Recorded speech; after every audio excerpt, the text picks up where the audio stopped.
At Say Hi to the Future, we believe exploring and nurturing human ingenuity is a leadership imperative. It must be sought and can be honed in every leader. I'm your host, Saquib Vali. Explorers Say Hi to the Future, the fast-growing community highlighting the human side of ingenuity. Our guest today is Sandra Odendahl, Senior Vice President and Head of Sustainability, Diversity and Partnerships at the BDC. With over 25 years of experience in environmental, social, and governance initiatives. Sandra is on the board of the Canadian Climate Institute and on the board of Next Canada.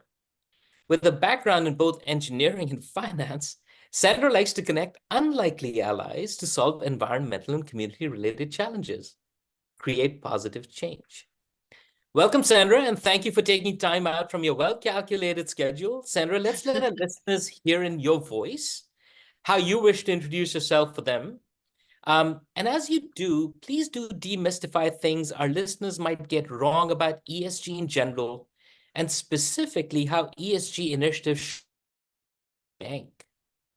Okay, thanks. Well, you've done a great job of introducing me, so thank you very much, and thank you for inviting me to join Say Hi to the Future. I'm really delighted to be here and honored to be here. Yeah, so as you said, I'm the head of sustainability, diversity, and partnerships. I've been with the bank just over a year and a half, and really have spent most of my career in finance and banking. Somewhat surprising to me because I started out as an engineer, as you pointed out. And in the early days, a good more than 25 years ago, it wasn't obvious to most people that there's a connection between finance or banking and the environment.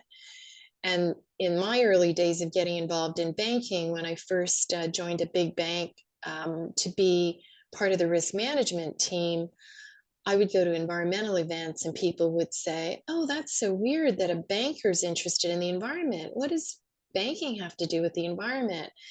And of course, nobody asks that question anymore. Although I think sometimes we still have some work to do on demystifying exactly how finance and environment and more broadly sustainability fit together. So again, happy to have a chance to talk to you about it today. While ESG and sustainability are used interchangeably, we actually talk internally a lot more about sustainability. And the reason for that is that sustainability is all about this balancing act and this holistic view that we need to have about the role of economic, social, and environmental impact, and economic, social, and environmental progress as being really, really intertwined, dependent on each other, but also challenging to get the recipe right. And it changes all the time depending on your situation, depending on what's going on in the world. So we like this framework of sustainability because it recognizes that social and environmental progress depend on economic progress and economic resilience and economic stability also being available. But the thing about ESG that's really useful is that ESG is about environmental, social, and governance. So all that to say that at BDC, we think it's the whole thing. We think you have to have really great governance and oversight of what you're up to, and you have to think about the economic, the social, and the environmental factors in how are you going to create the world that we all want to live in. At BDC, we think sustainability is really common sense, and we actually see it as our job to make it as easy as possible for entrepreneurs, for small and medium-sized businesses in Canada to build prosperous businesses that also are green and inclusive. Got it. I think that's a very well laid out sort of better understanding on ESG, and I really like the economic angle to it, and that kind of relates it to the bank. Sandra, there has been a lot of buzz around ESG, and sometimes shrouded in controversy, right? There's virtue signaling, there's greenwashing. So for someone whose life's work has been in and around this area, share with our audience how you help the BDC navigate through ESG. And it would be great if you can share a specific initiative you're most proud of to showcase how the BDC is doing it. Mm-hmm. Yeah, so you're right. There is a lot of noise around ESG, and I find it really funny, reading headlines to say, "Oh, ESG is not dead. It's just being, it's just being reinvented, or it's just been misunderstood." And I'm thinking, boy, that's a real signal that people don't understand that every day, we are living with ES&G trade-offs and frameworks. Like, we're already doing it to some extent.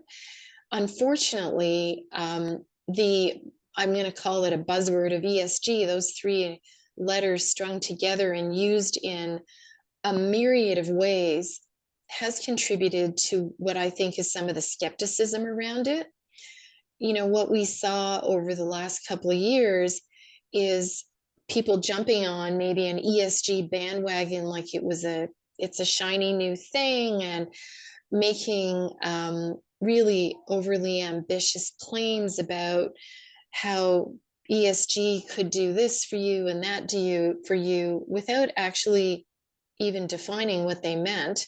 And the fact is that I think one of the problems around ESG is a lot of users of the term use it to mean different things, which of course means that, there's a lot of opportunity as a result for misunderstanding.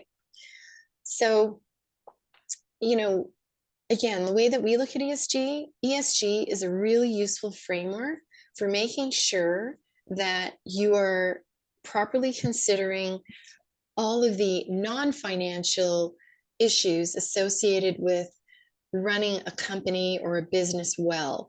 And when I say non-financial, that's because, as I said, we actually think the broader concept is sustainability, which implicitly includes considering the economic aspects of what you're doing.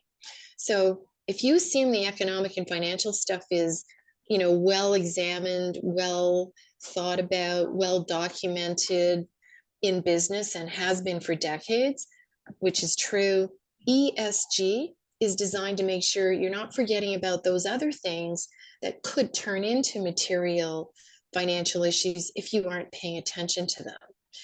So that's the way we frame ESG at BDC. It's a really useful framework for that. ESG isn't going to solve climate change. Like, it doesn't even make sense to say that. For example, ESG is a framework for understanding important non-financial issues that affect business. So when we unpack it for our clients, one of the things that we tell them is that actually sustainability, which is ESG plus the economic stuff, is actually probably easier than you think. If you do it right, and if you choose the right areas to focus on, it really makes good business sense, and you're probably already doing it. So for example, companies looking to cut waste. Well, that's got an environmental and a financial impact. When you buy software that makes it easier for people with, visual problems, or, people over 45, not saying anything, to be able to see their, to see your website on their iPhone, or whatever, that actually has a social impact. That is a part of ESG. You're making your materials more accessible. That's a really important part of the social aspect of sustainability or ESG. And when you have a really great talent value proposition for your people, that's also an important part. That's a social aspect of ESG. You're helping with wellness programs for your staff, or you've got, you support them with some mental health support for them or their families if they need it. So those are the kinds of things that small and medium-sized businesses, many of them are already thinking about, they're already doing it. So our message is, you're probably already doing a lot of this stuff. And the challenge is, is really, and the opportunity for us as BDC is we want to cut through the noise for our, for small and medium-sized companies in Canada and help them to be able to easily identify the environmental and social issues that are most relevant to their business, to their long-term economic success, to their customers, and to their talent pool.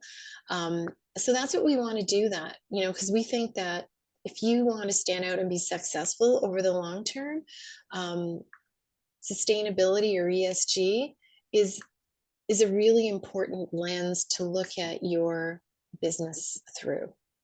It's enlightening, right? So I completely understand your take, which is do what's right for your business and your customers. And most of that stuff is included as part of what is sustainable for your business, and therefore it has an economic impact and is also good for governance and social. So I like that a lot. Has there been a time when they were at odds?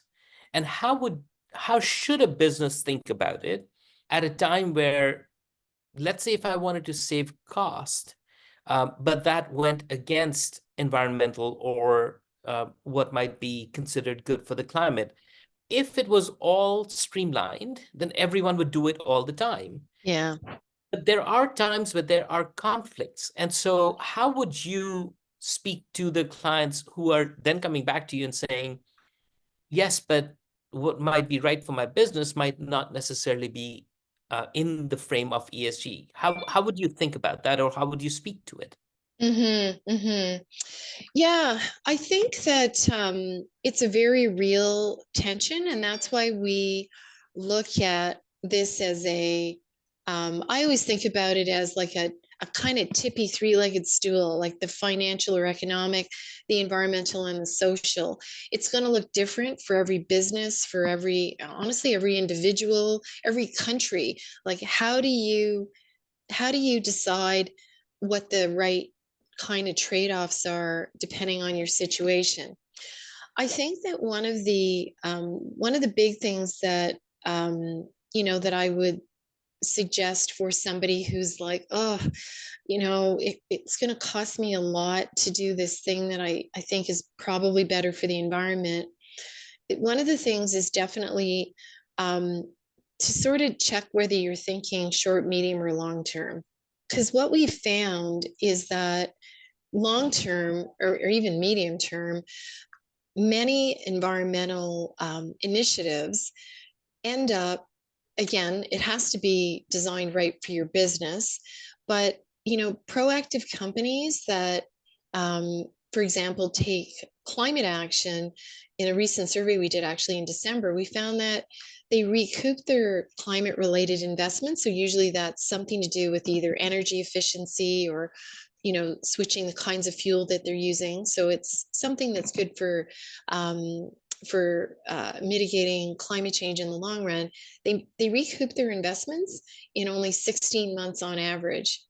And then the other thing that was super interesting was that the most proactive companies, the ones that reported having taken a number of different actions, they actually reported significantly higher annual sales growth. So 26% of them reported annual sales growth of over 10% or more over the last year. And that's compared to only 12% of companies who didn't take any actions have that kind of sales growth. So bottom line is the companies who report that they did a whole bunch of different things to try to address their part of climate change saw a lot more annual sales growth than others.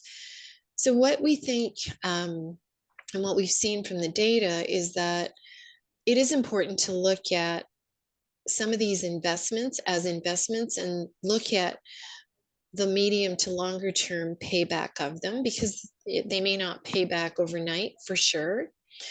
And then the other thing to look at is what is the impact, and can you sort of get a sense of how much it's going to impact your ability to attract and retain talent, to attract and retain customers. because in particular, large companies, large buyers of products and services are all over sustainability and ESG. They're putting it into their supplier responsible purchasing guidance. They're asking their suppliers to answer a whole bunch of questions about environmental and social issues that they never used to ask about. And so another consideration, again, for the medium term, for that thing that's going to require some investment of funds is it going to enable you to continue to supply larger companies and or start to supply larger companies who are looking for this? And it's here's where I think it's a bit of a plug for the BDC, but also for the work and the important work that you do.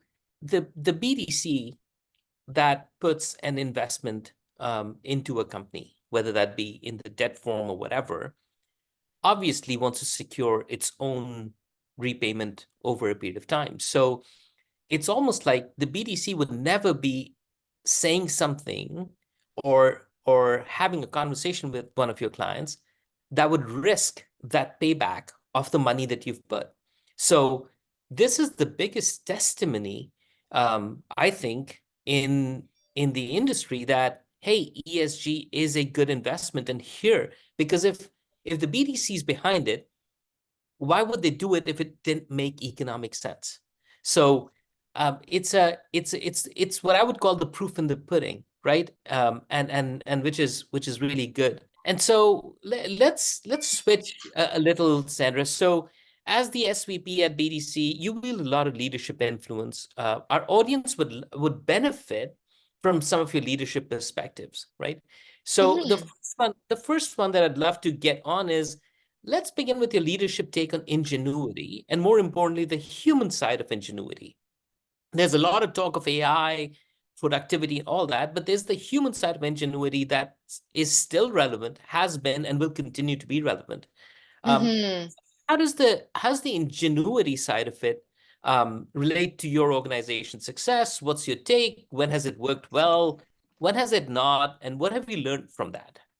Yeah. I think ingenuity for me begins with every ingenious thing begins with curiosity and the desire to solve a problem.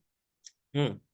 Like, necessity is the mother of invention, right? So I think ingenuity that actually drives change has to be grounded in wanting to fix something that's just not moving at the speed it should. It's not as big as it should be.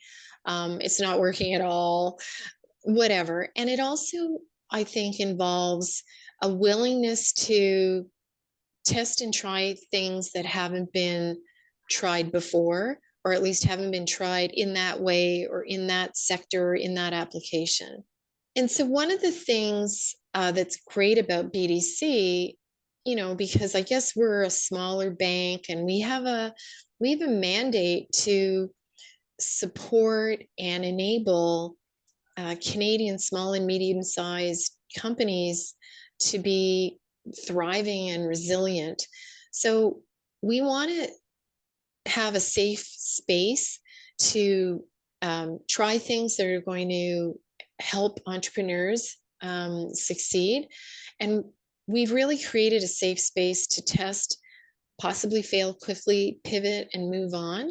When our president and CEO, Isabelle Houdon, joined BDC just a little more than 2 years ago, one of the things that she identified was that, finance may not be meeting the needs of certain parts of the population, communities, groups of people that, for many different reasons, were not well served by regular banks or even by our own bank. Um, she made a point of making sure that we were gathering data, that we were very committed to measuring and tracking baseline, but also what is it we want to do and how well are we doing at it. And in order to move the needle in a way that is where it's a safe space to test things, we also created a couple of years ago a little cluster of 4 kind of agile teams, sort of impact accelerators, we call them internally. So agile teams who had a cross section of skills and knowledge in these teams, and they were in they were basically mandated and given the, I guess, permission to try stuff, test it out, pilot it. If it fails, fine, we document the learnings and move on. If it succeeds, we analyze it and decide whether it's something that can be scaled and rolled out across the organization. So that was something that was relatively new. And I think that that was definitely an example of senior leadership influence and how we have looked at embedding a culture of ingenuity into, banking, which is generally not known for being, always out on the cutting edge for good reasons. We also want to make sure that, we're managing risk, we're looking at bigger picture, but I think ingenuity can be embedded if it's done in a thoughtful manner. So that's an example of where I think we've embedded it, and it's really helping with BDC success. Just to zero in on that, one of the areas where we created an agile team was specifically around the environment and climate, and that's been it's provided a ton of learnings. And let's try weaving these two thoughts together, right? So the ingenuity, the agile teams aspect of it, the environmental, social, and governance and economic conversations that we're having.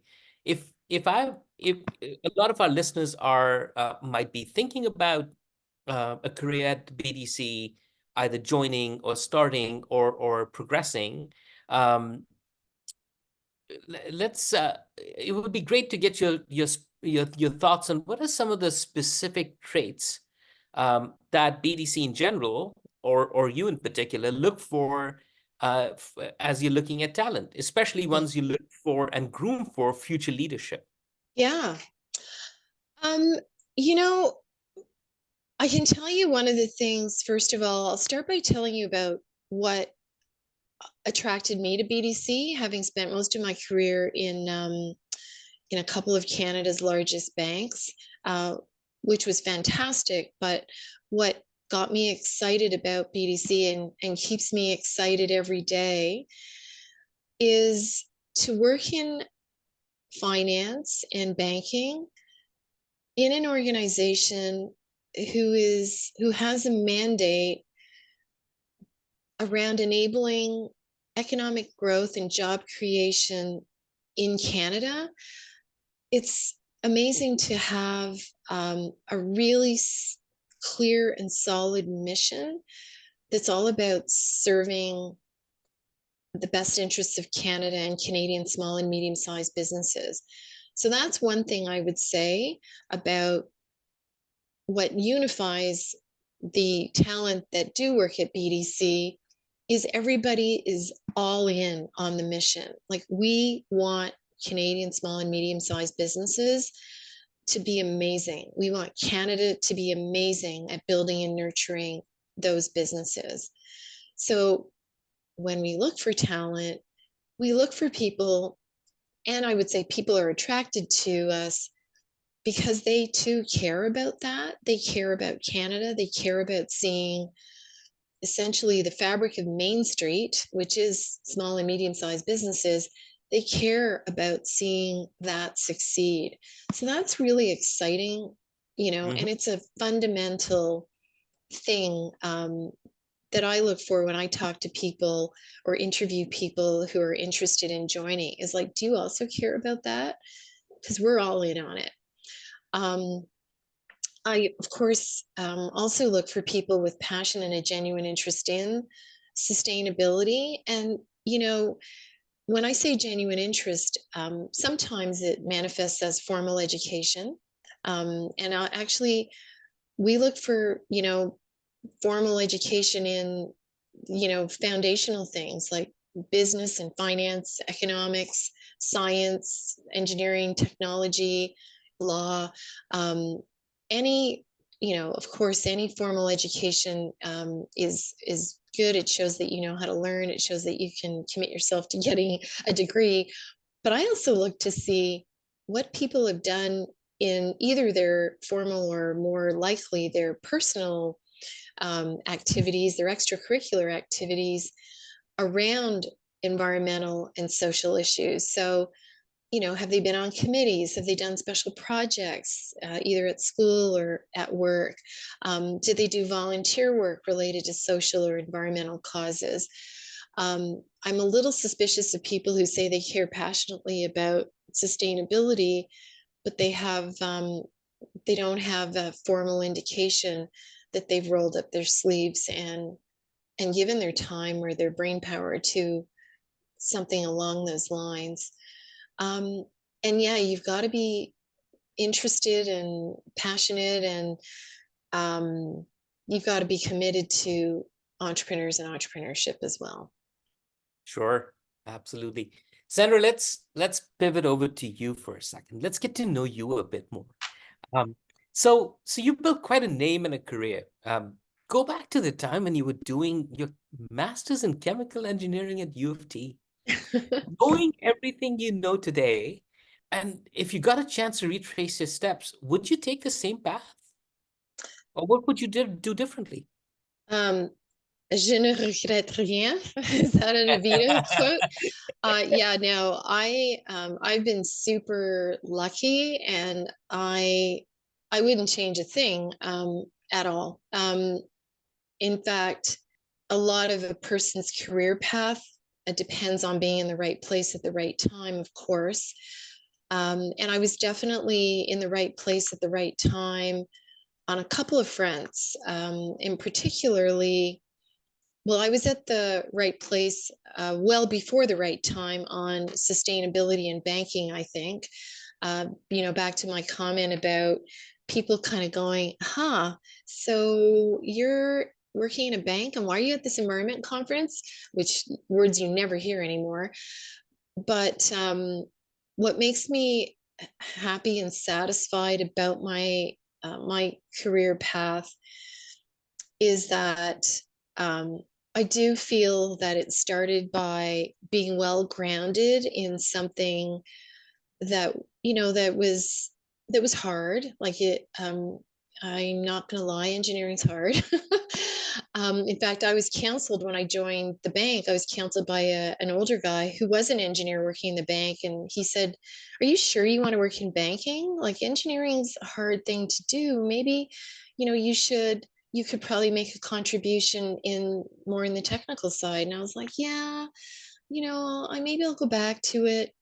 And then right around that time, a door opened for me because I got into banking as a risk analyst and not doing environmental work, even though I had some of that background in the first couple of years of my career and in my graduate work. I did get into banking as a risk analyst, and that's when I was counseled that maybe I should apply I might want to go back to the technical side. But then a door opened for me to actually run an environmental risk management team on Bay Street. And it was one of the first teams. And that was like in 2000. So, obviously when I was a small child, haha. So that was a door that opened that really was transformational for me because it gave me the opportunity to both apply my technical skills and education, my pretty good understanding of environmental and social issues in industry, which was important to the environmental risk work within the bank. And so I think it was, where it all started for me. And then I'm also not afraid to be an entrepreneur, maybe. And, you know, definitely not afraid of hearing no, or geez, nobody's ever done that. Why would you do that? So I did do some things that, raised a couple eyebrows.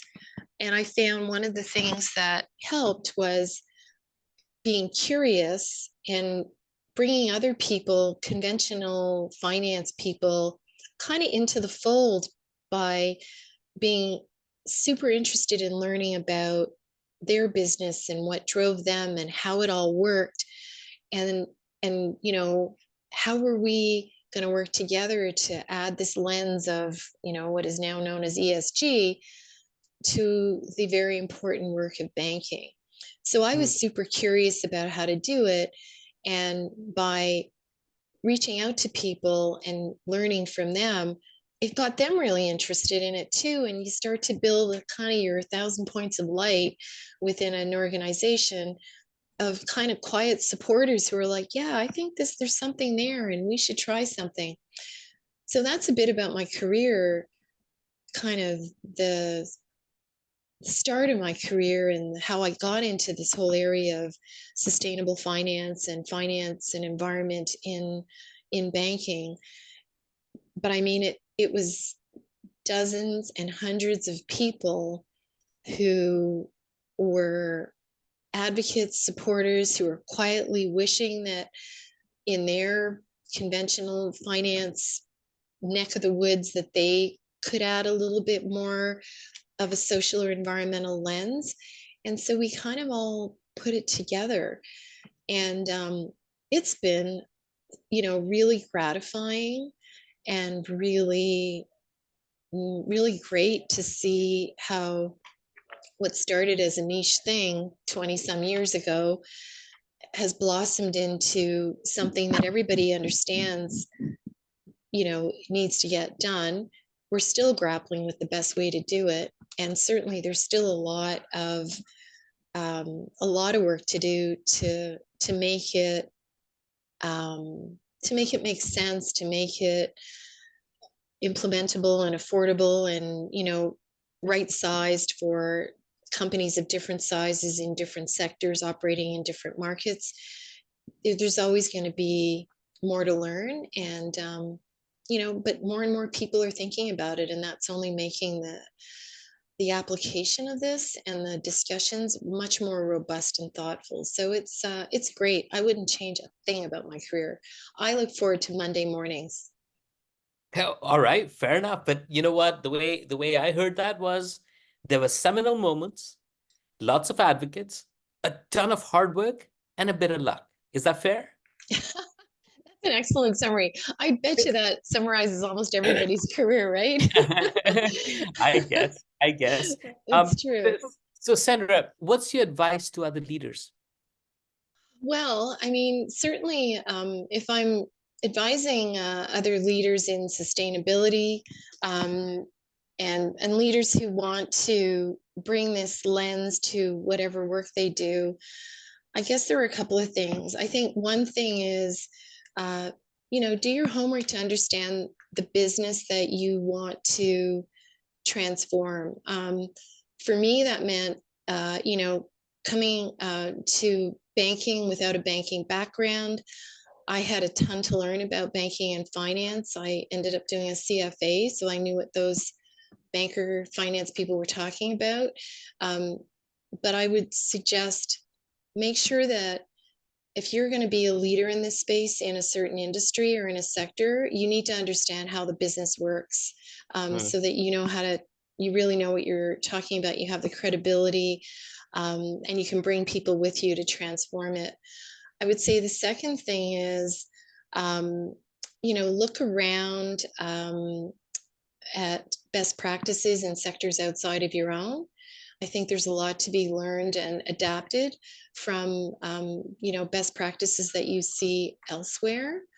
And I think the third thing is, build your 1,000 points of light, build your formal and informal networks of support, of smart people that are going to challenge you, people that are working on your team, senior leaders who will advocate and support your ability to lead this in the organization. So you can't do this without people who want to follow you, people who want to work beside you, and people above you who want to help clear the way. So be thoughtful about building that support, and that does come from understanding what the business realities and pressures are of all those stakeholders around you, and then you can actually move the needle in this. And that's a great way to conclude our conversation. Thank you, Sandra, for taking the time and sharing your insights. Our listeners would love to hear more from you. We will tag you and the BDC in our show notes. Thanks a lot, Sandra. Well, thanks a lot for having me. It was a real pleasure talking to you today. The Say Hi to the Future podcast series is produced by Sonia Romero, edited by Matt Miller, and special effects by Edward Vasquez. Please leave us your thoughts and let us know if there is a leader you want us to have a conversation with next.